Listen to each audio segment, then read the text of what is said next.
Okay, good morning, guys. We're here at the supermarket with Mr. Posada. Cheers. And I just signed up for driving school. I do not know how to drive a car, which comes to many as a surprise as I'm 23 and every 23-year-old should be able to drive a car, don't you think? I just signed up. I missed the first lesson. It continues at 6 o'clock. I'm having a sandwich, a raw pork mince sandwich. A lot of you guys thought it was disgusting, but I think it's delicious. That's my breakfast. We're gonna go to the studio now, see what we're gonna do, and I'll show you around a little bit more because we have some progress. We're back at the studio and there's a topic I like to talk about. It's driving. I don't know how to drive a car. I'm 23 years old, I've lived in multiple countries by myself all over the world, and I don't know how to drive car. Now, this is not because I'm incredibly stupid or because I was incredibly lazy, although that's one of the reasons. There are benefits of not being able to drive a car and being able to drive a car. And to be able to explain everything more clearer, I made a pro and con sheet. I don't want to be able to drive a car because if I can drive a car, I can't get wasted. I might be the designated driver for the night. If I have a car in a foreign country and everyone's going out partying, I have to stay sober. I don't want to do that. Plus, I don't have to be the family chauffeur. When family's around, they ask you to drive. You're the youngest guy. You have to drive us around and drive me shopping and drive me to visit my friends for tea. Not for me. Driving a car is pretty expensive. This sheet actually doesn't make sense. Point is, I don't want to be able to drive a car. I don't want to be the family chauffeur. I want to get wasted, and I don't really care about convenience. I've been going around with public transport ever since I'm really small. But somehow I'm getting pretty old, and it's not you don't have to be able to drive a car. I've been completely fine without it my entire life, but now I think it's the time where I should have that skill within whatever skill set I have. So today I'm going to go to my first driver's lessons ever. Not excited. Okay, I came to the bar with Daniel to meet him here. I just finished my first driving lesson and it was complete. I was never so bored in my life. And I don't know if I can last 2 more weeks of this. Maybe I'll just quit it and never drive at all ever. But then again, I already paid for it, so I better pull through.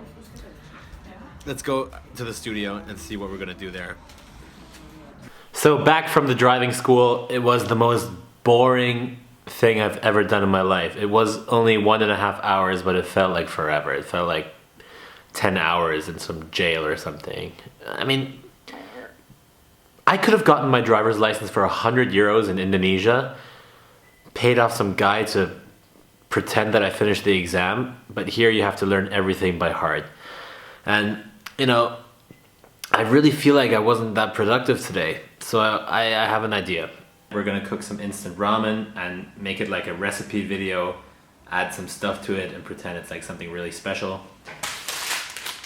My favorite instant ramen, I don't know what they're called, I don't know where to get them. I just found them in some supermarket and I bought out the entire supermarket. I got all the supermarket had and I brought them from Indonesia with me back to Germany. So these ones are pretty scarce. I can't eat them all the time. I have to like save them up so I can enjoy them more frequently. But we're gonna cook them. But the studio doesn't have a lot of stuff yet, so we have to improvise a lot of things. Like for example, in here, we have to put the stove on top of the microwave to boil water for coffee or whatever. It's not very spacious, you know what I mean? But we have to work with it. You always have to work with what you have. Whatever you have, that's what you use. That's the best tool you have at the moment. So boil coffee on the stove, on the microwave. Yeah.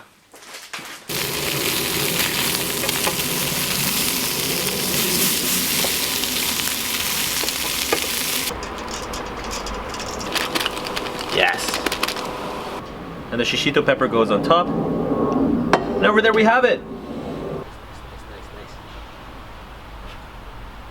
Really, really unhealthy. Extra spam.